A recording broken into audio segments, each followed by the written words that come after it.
El camino de Santiago nace en cada hogar, ahí donde el peregrino decide dar su primer paso, y tras la larga travesía, bajo el resplandor de la estrella, se levanta la majestuosa catedral de Santiago de Compostela, destino sagrado y llegada del peregrino.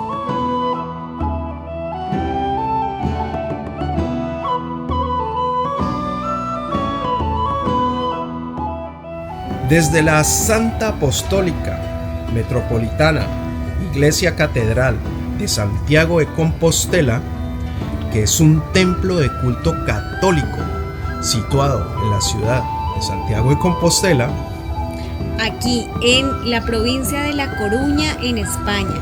Es un templo que, según la tradición, acoge el sepulcro del apóstol Santiago y desde la Edad Media se convirtió en una de las rutas de peregrinaje más conocidas de Europa. Y así vamos a conocerla.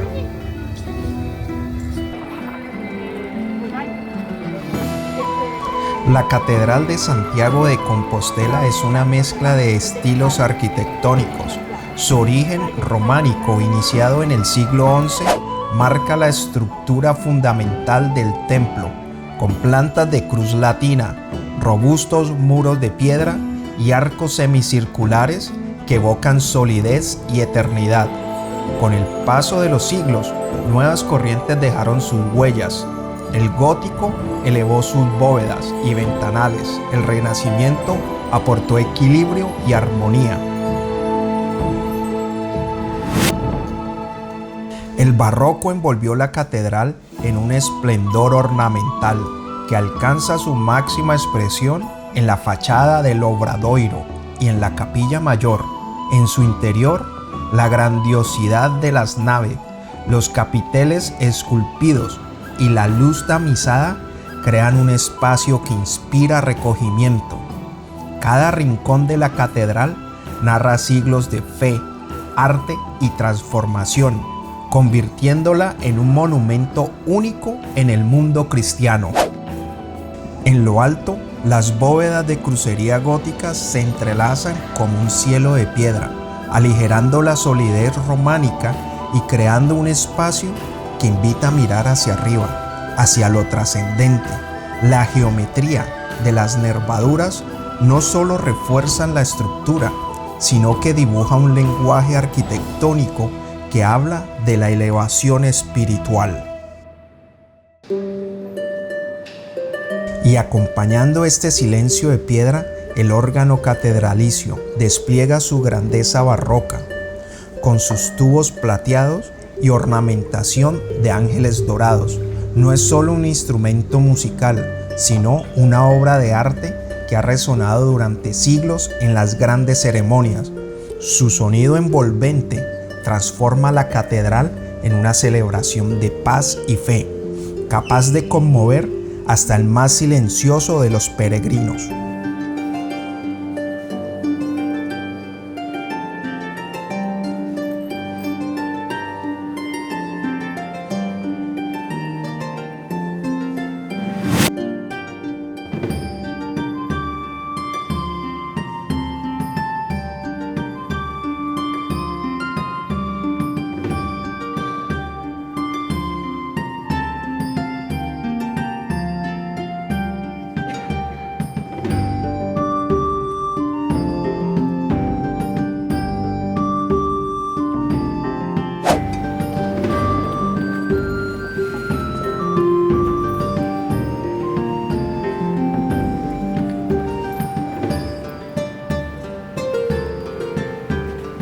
La Catedral de Santiago de Compostela es el templo románico más grande de España, inspirado en las grandes iglesias francesas de peregrinación. En su altar mayor se alcanza el culmen del barroco, concebido para resaltar la grandeza del espacio más sagrado. Ahí, un lujoso badalquino sostenido por angelotes y cubiertos por una pérgola de columnas salomónicas envuelve al sepulcro apostólico en un aura de esplendor. Todo el conjunto escultórico transmite dos mensajes esenciales. El primero, que este es un templo apostólico, pues aquí reposa el apóstol Santiago, representado como discípulo, como caballero y como peregrino. El segundo, que la suntuosidad de este lugar refleja también el apoyo de la monarquía española, que a lo largo de los siglos favoreció y engrandeció este santuario.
La Catedral Compostelana es uno de los destinos de peregrinación más importantes de la cristiandad, junto a Roma y Jerusalén, y el mayor sepulcro que se le podía dedicar a un santo. El rey Alfonso II dio al apóstol Santiago la distinción de patrón y señor de toda Hispania. El emperador Carlos Magno contribuyó a la apertura de un camino seguro hacia Santiago. Las capillas de la catedral tienen varias funciones, entre ellas albergar el tesoro y las reliquias sagradas, servir como panteón para reyes y nobles medievales, además ser un lugar de culto y oración.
En la cripta reposa el sarcófago romano que guarda los restos del apóstol Santiago y sus discípulos Atanasio y Teodoro, quienes, según la tradición, lo trajeron desde Jerusalén hasta Galicia. Estas reliquias estuvieron ocultas durante casi 3 siglos, escondidas para protegerlas de los saqueos piratas. Su redescubrimiento marcó un hito, permitió el resurgimiento de la peregrinación jacobea y devolvió a Compostela su papel como destino espiritual de Europa.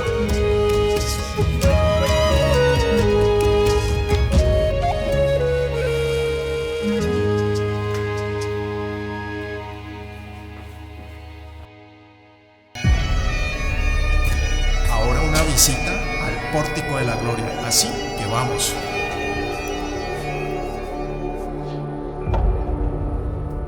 Primero debemos entrar en un contexto histórico. A comienzos del siglo XII, Europa vivía un periodo de profundas transformaciones. Era la época del auge del feudalismo, del fortalecimiento de la Iglesia como institución dominante y del inicio de las cruzadas, que buscaban recuperar Tierra Santa bajo el control cristiano. La fe impregnaba todos los aspectos de la vida, moldeaba la espiritualidad personal, las leyes, el arte y hasta la organización social. La religión ofrecía consuelo ante las dificultades y respuesta ante lo desconocido, mientras la Iglesia se erigía como guía moral y política en una sociedad marcada por una incertidumbre de rígidas jerarquías.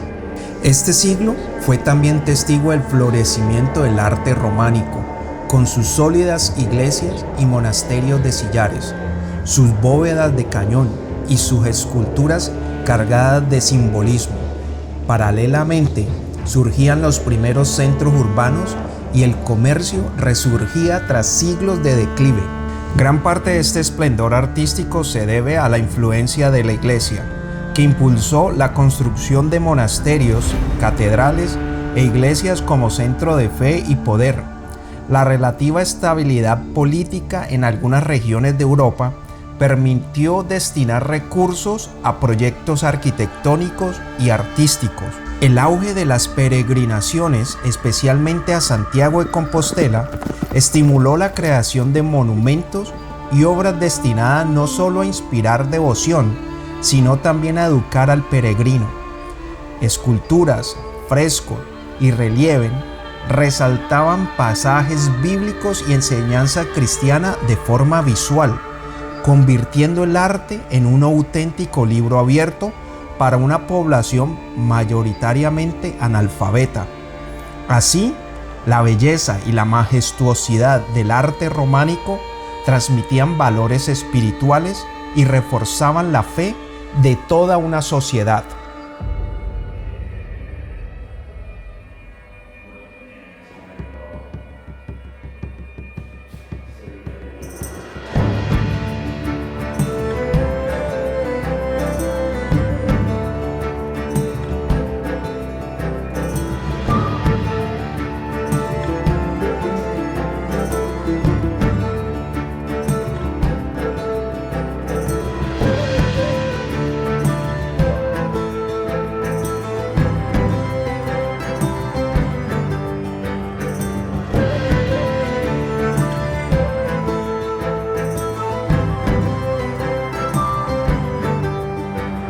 El Pórtico de la Gloria, una maravilla del arte universal que merece una pausa para deleitarse. Se alza como un umbral hacia lo sagrado. Se ordena en torno a una figura central de Jesucristo como Salvador y justo debajo está la primera representación del apóstol Santiago. Cristo, rodeado por los ángeles que portan los instrumentos de la pasión y por el coro celestial que canta la gloria eterna. En las arquivoltas, decenas de figuras de profetas, patriarcas y justos del Antiguo Testamento miran hacia el Redentor, creando un coro de roca que da la bienvenida al peregrino. Cada rostro, cada pliegue y cada gesto, tallados con la maestría del maestro Mateo, transmiten movimiento y vida, como si la roca misma respirara fe y esperanza.